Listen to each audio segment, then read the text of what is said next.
Welcome to Camera Ready and Able, the podcast that explores the intersection of media change and personal growth.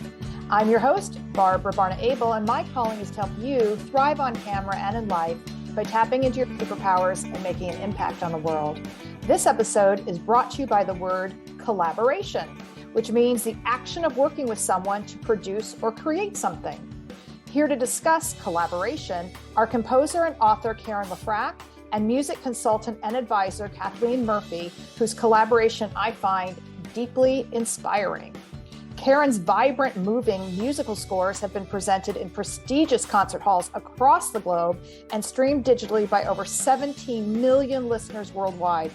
She has released 6 studio recordings since March 2021, which I find just incredible. And her works have been commissioned and performed by the New York Philharmonic, the American Ballet Theatre, and the Shanghai and Miami Symphony Orchestras. Karen is also an ardent champion of musical and literary education for children and has received wide accolades for her children's books published by Bloomsbury, Random House, and Crown Books.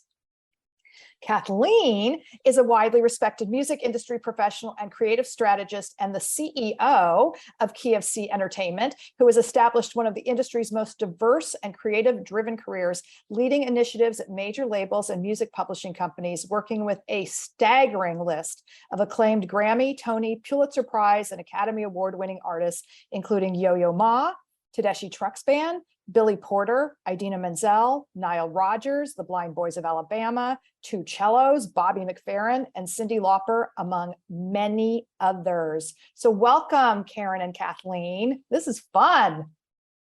Thank you. Thank you for having us, Barb.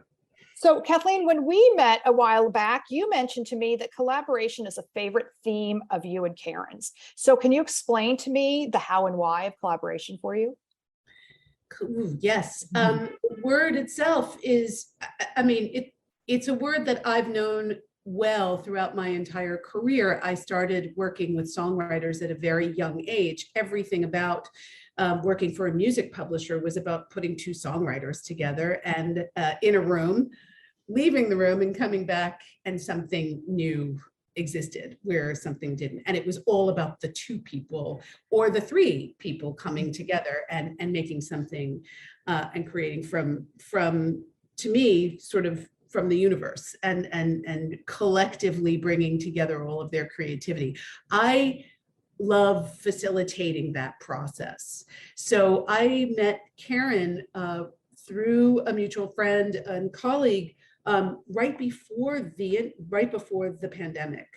And I've heard a little bit of her music and reached out to her and asked for more, which is really kind of wonderful. And here we were with her, with this beautiful group of short, beautiful piano pieces. And there was the sort of, the collaboration bug hit me right in that moment, where she was lovely, her music was lovely, and here we were looking at the pandemic and thinking, what can we do in this crazy time? The one thing we could do is get a recording, get this music recorded and out in the world. And we'll talk a little bit more about why there's a real opportunity for the music to be out in the world. But all I knew was I thought it was beautiful enough to be out in the world. And I asked her if she'd like to work together on doing that. I had the skill set for getting it out there, and she has this unbelievable skill set where she's so prolific and writes every day. Karen, I wanted to ask you then, because writing, regardless of what it is, whether that's music or prose or poetry or nonfiction, it's traditionally a very isolating exercise. So what was that? Was collaborating new for you? What was it like? Great question. I am a loner when it comes to composing, but I am not a loner when it comes to asking if it's good or having a good editor or just reaching out and speaking to people. So it's not at all difficult for me to be in my composing world, but getting on that phone and finding my people who will put me in the right direction if I ever need it. Wait, okay. I just love what you said. And I want to pause. I do this all the time on my podcast because now I'm like, oh, I'm hearing something new. So that you just reframe the whole idea of your creative process is composing is only a component of that. And so that you see the putting your music out there in the world is part of many elements. And so you've always been collaborating in the terms of like getting feedback. Feedback, Connecting yes, with others, understanding how we birth this. So right away for anyone listening, because again, many of us see the creation of the thing as the thing and the end of the road and not seeing it as the part of a total process. And Kathleen, I see you nodding your head because as someone who's facilitated so much of this, you know this in your bones, but not all of us do. Thanks for that. It's really true. When this whole adventure about putting my music out into the world began actually not in isolation at all. David Foster heard something, told his manager, Mark Johnston. Mark Johnston said, oh my God, got to get it out, and called Kathleen. And that's not isolation. That's actually putting yourself out there and asking, what do you do? You know, am I good? Should I, would I, could I? And so Kathleen actually heard the call, and I can't begin to say how grateful I am. You know, it's funny. I had other, sort of sub themes or topics for this episode. And one I considered called playing to your strengths, because you're two people with remarkable gifts and strengths coming together. And so you've just identified one of yours, Karen, which is this openness, right? Which is amazing. So I did want to ask for each of you, just dive in. What do you consider your strengths? Kathleen, you go first. I think my strengths these days, and I think they change. I do have a good sensitivity for identifying what I think is actually, and this is maybe the wrong word, but I like to use it, just commercially appealing. I love the idea, certainly my whole life in the music business and in all areas of the entertainment field, whether it's film, television, or theater. I have a commercial eye and ear. I tend to really gravitate towards what I think many people will enjoy, not just me. I start with my own instinct, and then I immediately look at the world around me and how it may or may not work how attractive this would be to other ears, eyes, people. And then, there's a marketplace for great art, and I've got my eye and my ear trained toward it all the time. So I think I will say, to go with that is believing in my instincts. That's the whole key to being an artistic facilitator, a creative facilitator for great creative content. You have to study the market, and then you also have to really, really believe in your own instincts. If I may, I want to suggest you might be slightly underselling from what I know from studying your story, because part of that too is asking better questions. And part of it is trusting yourself, but I think you see things that other people don't see. You connect dots that other people don't connect, and you ask better questions. So, Karen? I'm going to expound on Kathleen's strengths for me, because she didn't mention the fact that she is so calm and able to present what needs to be done in the most articulated, understanding way that I often stop her in the middle and say, yeah, that's right. I get it. She is able to do that. And she's able to untie the knot in the ball of thread or the skein that is just at sometimes untangleable. You can't untangle it, but Kathleen knows how. Let me just say it this way. Kathleen knows how to untangle anything and present it in a clear way.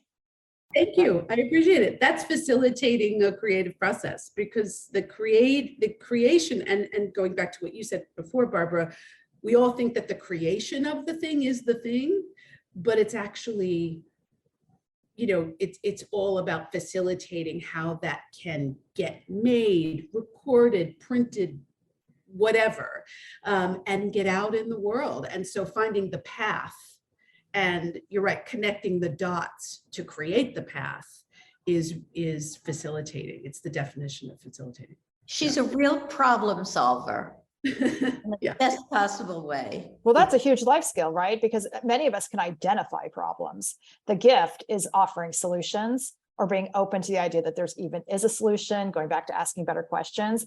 I want to go back, Karen, to actually what I mentioned earlier, which is what I heard, in something that you said was this openness, because another one of my sub themes was active listening. Because I feel like your collaboration, part of its success rests on the idea that both of you are active listeners and open to listening to each other.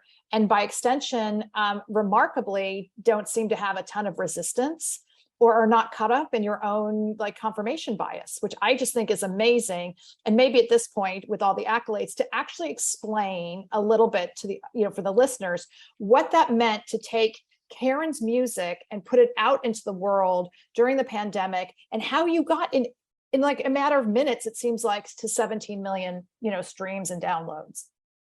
Well, I'm going to answer one of the questions you asked right before, which are, what are my strengths? Yes. And go into the question of openness, which you have just addressed. My strength is melody. I get up in the morning and there's a melody in my head. I go to sleep, there's a melody in my head. It just is like a musical worm, constant musical worms and constant different melodies that need to be written down. And so I would say, if anything in music, that would be my biggest strength. And my other strength, which you alluded to, is openness to suggestions. The fun I've had recently is when Kathleen gives me a suggestion for a new creation, whether it's Christmas songs or whether it's take a popular song and make it classical, or whether it's what can you do to develop the theme of space, or what can you do to develop the theme of fear. And I just love the challenge and I love to please. So there's an openness of and willingness to experiment and respect the advice that somebody like Kathleen gives. So how did you all put this together? You mean the first album or the collections? Yeah, just the sort of the idea of it is to take your music, and we can get to the short version of recording during the pandemic, but part of the bigger story is you managed to crack the digital code, in my opinion, which was new for both of you. And I find this a fascinating, inspiring story of two people coming together, playing to their strengths and creating something remarkable and wonderful and lasting. Well, I think I did I don't think I did the hard part. Although writing to me is not hard. Writing to me is just something that I have to do, and just like breathing. I need to get these pieces written down. And so I gave Kathleen 44 pieces to start with. That was just a teeny bit of what I had done. And I just gave them to her, and the rest she did. So she has to explain how she did it. No, well, not quite. Well, we found, look, the good news about our timing and the planets aligning for Karen and me to collaborate was that when I first heard the music, I think even maybe 7 or 8 years ago, there really wasn't an outlet for short, brief, beautiful piano pieces. There just wasn't. Classical music is very it's difficult to sell in any real context, as far as, again, selling music, and we don't really sell a lot of music in these days. It's streamed. There's very little income that comes in per stream, but if there's millions of streams, there's a real business there. Classical music business just hasn't been sharing in all of the glory that that popular music has been sharing in the digital age. So you're right, Barbara, part of what we did was crack the digital code. And the way that has happened is very organically. All of the different digital distributors, whether it's Apple or Spotify, Pandora, all of them have developed these sort of, if you will, background playlists for relaxing, playlists for reading, playlists. And on Spotify, their biggest playlist is called Peaceful Piano. it's an industry. It was born out of the new digital age. It happened organically. And again, all of these, we call them digital service providers. All these DSPs now have extremely popular playlists that get a ton of listeners, global listeners. And remember, the digital age is all about global listeners. So at any one time of the 20,000 people who are listening in the next hour to Karen's music, they could be in any nation, anywhere, anytime, any time zone. It's really quite extraordinary. To get on one of these playlists, one of these editorial playlists on Spotify, it's a bit of a game of chance. There is certainly some promotion that's done, but for the most part, you get on the playlist because of a combination of the algorithm liking what you do, the song, the music itself has to be recorded in a particular way, audio wise, which we won't get into too deeply, but suffice it to say that we found the right person to help us record during the pandemic. Karen, again, she gave me a lot of music. We pared it down to 40 wonderful short pieces of music. I put together a concept for all 4 of those albums. Karen was absolutely wonderful as far as open. She was so open to the idea of how to sort of package these 40 songs in a very specific way. She and I worked together diligently on beautiful themes for all of it, great visual art. And we went back and forth for a bunch of weeks and finally put together this really wonderful package. It was real collaboration. It was her coming with this beautiful stuff and being incredibly open to turn 40 pieces of music into 4 beautiful volumes of albums. And we found a terrific distributor and who helped us get the music out. And we worked very closely with them on every stage of releasing. And and that was the basic process. But Karen, you should say more to what your experience was.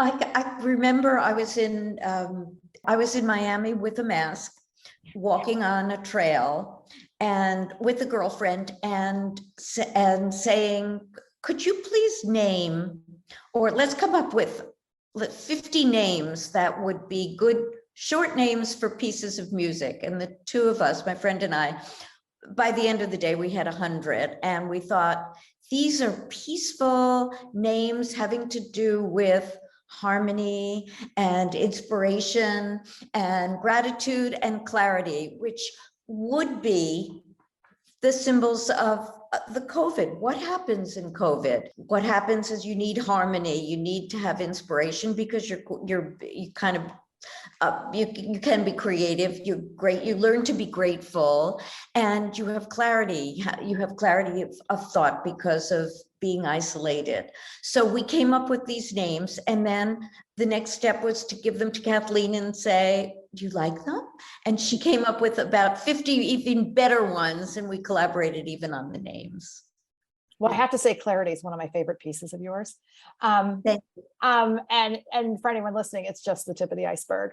I just want to acknowledge again, because this is like a masterclass for anyone listening, because continuing more sub themes, because what I just heard from Kathleen and Karen was creating opportunity, knowing your audience, but asking yourself, really, where are they? Let's go to them. And when we go to them, then we're doing things that help us be discovered by them, which is really, really essential. Then going back to the asking good questions, it was right there. It sounds like, what don't we know? And who can help us?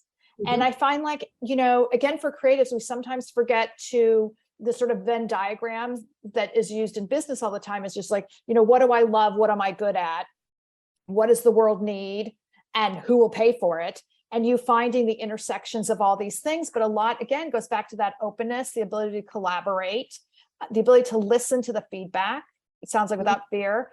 It's extraordinary. And then also, Karen, what I just love that you've said over and over again, one, just the idea that, creating and the writing is easy for you. So what a blessing is that? But even the idea, the joy in brainstorming with a friend on a walk at a time when the rest of us are disconnected and you found ways to connect. I think that's very inspiring. And she feels part of the process now, which is even better. And cheers when there's a new streaming number. It's really quite special. So we talked about all these wonderful parts. What was actually challenging or surprising? Surprising to me was looking at my success. Success in general was surprising to me, but seeing the Peaceful Piano playlist and realizing that I had not one, but 3 pieces on at one time, and not even realizing how special that was until I spoke to Kathleen and she said, "Do you know what that means?" And then it was like, how did this happen? How did I go from sitting in my room and writing these pieces to seeing streaming numbers that I could never imagine? How did that happen? And ultimately, we don't really know, other than, as you said, Barbara, we asked the right questions we found the right partners. And again, that was about reaching out and knowing the right people, but we found the right partners. And then even once we had those partners, we just kept asking for more information and more help. But the ultimate reason that this music made it onto those playlists is because it's really good and it really works. And that was always our goal, is let's not copy what other people are doing, but my instinct was your music is as beautiful as the stuff that's out there. And I feel like we took a risk, honestly, because it could, there's a lot of music out there and there's a lot of music being released digitally worldwide every day. We took a risk, we asked the right questions, and we stayed in the game. You know what I mean? We had a lot of music and we got it ready to release, and we put together a schedule and we stayed on it. Kathleen has a wonderful relationship with Naxos, who's distributing these pieces, and she is always in contact with them, giving them the new pieces that are out, and telling them how excited we are about what has been happening. And asking them to expand, and they're thrilled with how much her audience has expanded, but their job and their business, all of our business, is to keep this growing and to keep her audience growing and to create more opportunity, be on more playlists, and grow her profile in that world. Well, 2 more things I've just heard, right? I was just going to say that one is transferring skills, right? So Kathleen, your skills around knowing the business side, licensing, royalties, how to maximize this too. It's like, and then for you, Karen, transferring the skill, it's like, how to write and perform, but you were transferring into a whole new realm, which I think is incredible. And the other part of this, well, 2 more. One, relationships, maintaining relationships, developing relationships, understanding and respecting those relationships. And the other, such an important thing for all of us to remember, consistency. Yeah. Mm-hmm. I agree. Consistency has been the most, and that is, by the way, the most important part of cracking the digital code. You can't just put some music out and walk away from it. You have to promote it, and you have to stay on top of it. You have to ask your marketing and publicity people to help continue the story. And then you have to make more. And the good news about Karen is she's so prolific. And so we're making more. We're in the process of getting ready to create another set of 4 albums. As somebody with a podcast, I can tell you it's super exciting when you see, even the first few downloads, you're like, wow, somebody's listening, but you have huge numbers. Was there a moment that was like, that you remember better than another of going, when you hit, 100,000, 1 million, was there a number you're like, oh my God? I think my first million was, oh my God. It was, I remember writing to the lawyer who had put together an agreement. And he said, oh my God, your million is your hardest. And I said, yeah, I'll never get further than this. And then a friend said, well, we'll give you a cocktail party at 10 million. And how could that ever happen? And it did. And now I'm embarrassed to admit it hit 18 million yesterday. And so the people, congratulations, and don't be embarrassed. I'm going to yell this from the rooftops. I'm so excited. And I remember speaking to somebody in the popular world who said, oh, well, the popular world is much better. The numbers are higher. He said, but for the classical, congratulations. So I got the stamp of approval. Okay, thanks, Bella, and your, relative comparison, but that's another conversation. Stand in your light and just own your amazing, because it's just an incredible gift to the world. Kathleen, I was curious just in terms of strategy for the two of you, because you said you're ready to do another 4. What is the strategy around that, and why the 4? And as I'm just asking this question, I'm realizing I think that happens even in TV now. We're like, we understand, we're imagining we're pitching a show, and we see the 3 to 5 seasons ahead of us. Right. Okay, so explain how that long range thinking makes a difference. I think it goes first and foremost to the fact that Karen has so much music. And so as soon as we finish, we're right now in the middle of releasing her second piano series. And we're just about to release album 2 in the next couple of weeks. And then we'll have album 3 at the beginning of next year and 4 in the spring, summer of next year. So we wanted to look ahead, and she has so much music. She just, right as we were finishing and getting ready for these albums to come out, she of course said to me, are you ready for the next 39 pieces? And I actually asked her to hold back on them for a moment, but they're all beautiful. They're terrific. So we're going to prep ourselves and get them ready. There isn't any real reason not to get them recorded and get them ready for essentially what will be probably a 2024 release. When we look ahead at next year, and we just had this conversation with her terrific marketing folks too. She also has recorded some beautiful chamber and string and orchestral music. And so we're looking to get 1 or 2 of those albums out next year, and probably a Christmas release as well. So everything and it is like, you asked me before, why would we do 4 piano albums? It's because she has that much music, and putting all 40 out doesn't make sense. Putting them out in sort of 10 song albums makes sense. And they all feel thematic. So again, we work together on presenting them in a theme that's just organic to the music, and that works and sort of visually tells you what you're listening, gives you a hint about what you're listening to. While Kathleen is talking, I'm trying to figure out why I have all of this music streaming forth now. And I realize, because I'm getting older and I don't want to leave the world and not say everything that I want to say.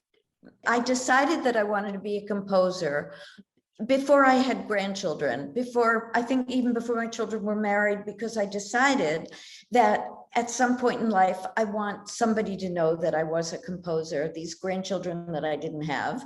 And so when my piano teacher had gone to the hospital for something and had told me to practice my repertoire, when he came home, I said, I didn't practice, but I did this. And he listened to some of these short piano miniatures, and he said, well, I don't blame you for not playing your own repertoire. You're a composer.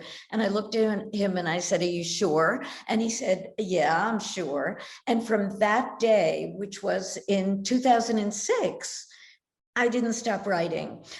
And now I have grandchildren who listen, maybe not with the enthusiasm that I had hoped, but nevertheless, they know that their grandmother is a composer. And that to me was that was my goal. And so I did it for them. And so hearing that the whole world is listening now is just pure gravy. I just want to sit with this. I want everyone to sit with this. It's just the most incredible notion of the 3rd chapter, sharing your gifts, finding and connecting to purpose, understanding legacy. It just fills me so much. I'm really grateful that you're here. I have to ask a question that sort of comes from the popular world, maybe. Do you have any dream collabs you've thought about? Do you sit around, when you're just kind of, I don't know, daydreaming, like, oh my God, I would love to collaborate with so-and-so, or I'd love so-and-so to perform my music who hasn't performed it yet? Yes. I said to Kathleen one day, could you imagine if my pieces were used for the credit line in a movie, or for a commercial, or for any ad, or for a TV special? Or could you imagine if these pieces could be used for something even more than just listening, as music for reading, or music for studying, or just listening to the melodies themselves? And then Kathleen sat with this for a while, and all of a sudden she said, bingo, I know just what we're going to do. And Kathleen, tell Barbara what you did. Oh, well, I have introduced her to a wonderful independent music publisher based here in New York called Sunday Songs, owned by a very good friend and colleague of mine, Debbie Rose.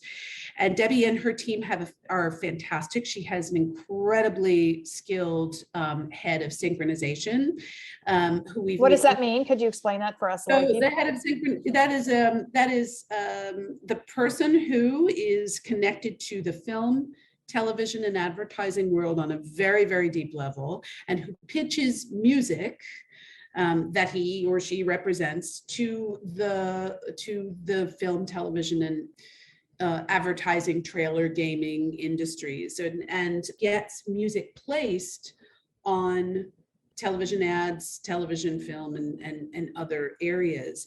And those placements in this day and age, and have, I would say, for the better part of the last 20 years, have been some of the most important parts of many, many musicians and composers' careers, because it elevates the engagement in music on a completely new level. Music to picture is a very different experience than music as audio. As Karen just said, playlisting in the background is a very different experience than watching a television commercial and going, God, I love the music, everything about that. And by the way, it isn't always just the music that sells the ad, but the music enhances picture on a very, very deep level. And we all have composers and certainly recording artists who we discovered through visual. It's an incredible, to me, it was exactly the right way exactly the right thing for Karen to be thinking. They're pitching her music, and it's been very exciting to get their feedback as well. That is so exciting. And it's just incredible to reach more people and to create ways of allowing the people who need to find you to find you. When you were talking before about how does it feel, I think maybe because I am older, it feels even better, because I maybe would have taken I would have taken things for granted, maybe as a young person.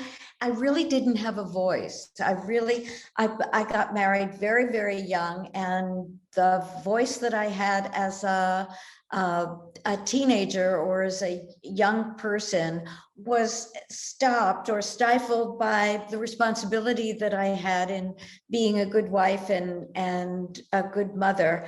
And I don't think it was until much later, when I had written my first children's book, that the publisher had said, oh, you're a creative person. And I remembered playing the piano. I remembered writing songs, but I never thought of doing anything with them. And all of a sudden I did hear my own voice at that time, that I had mentioned before. And it's becoming yourself. I'm glad it happened now. That's what I was going to say. And I want to, and God bless Kathleen, because she's going to even carry on whatever I do from now on. Well, and finding your voice, you find it at any age. That's really important. Like, that's maybe the most important part of all of this. Is there's we're in the great age of we've been living in ageism, and I know that's an even bigger conversation, but I find it so inspiring to know that you found your voice at the time that you did, and to be able to get to, as you said, Barbara, to be able to share it with, if you shared it only with your family, it would be lovely and wonderful, but to be able to share it with this wide an audience, a global audience, there's just nothing like it. And I love being part of that. I really, really do. And I don't even know who they are. I don't even know who most of them.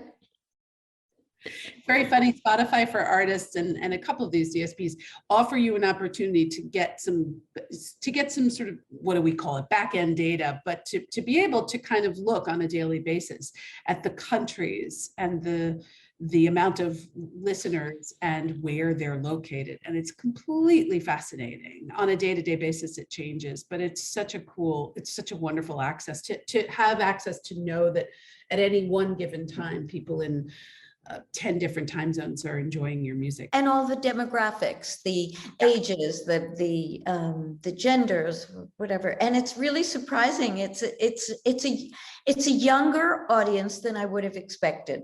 Mm-hmm. Mm-hmm.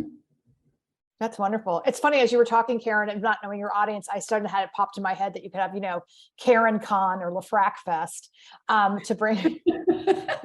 to bring people together. I want to thank you two so much and hope that you will come back in another season and we can talk about more, because this was really just the tip of the iceberg. And I want to thank you for listening to Camera Ready and Able. If you're interested in media coaching for you or your team, please shoot me a note, and please be sure to visit my website, ableintermedia.com, and download my free ebook, 12 Tips for Success on Camera. And as always, hit the subscribe button if you haven't already.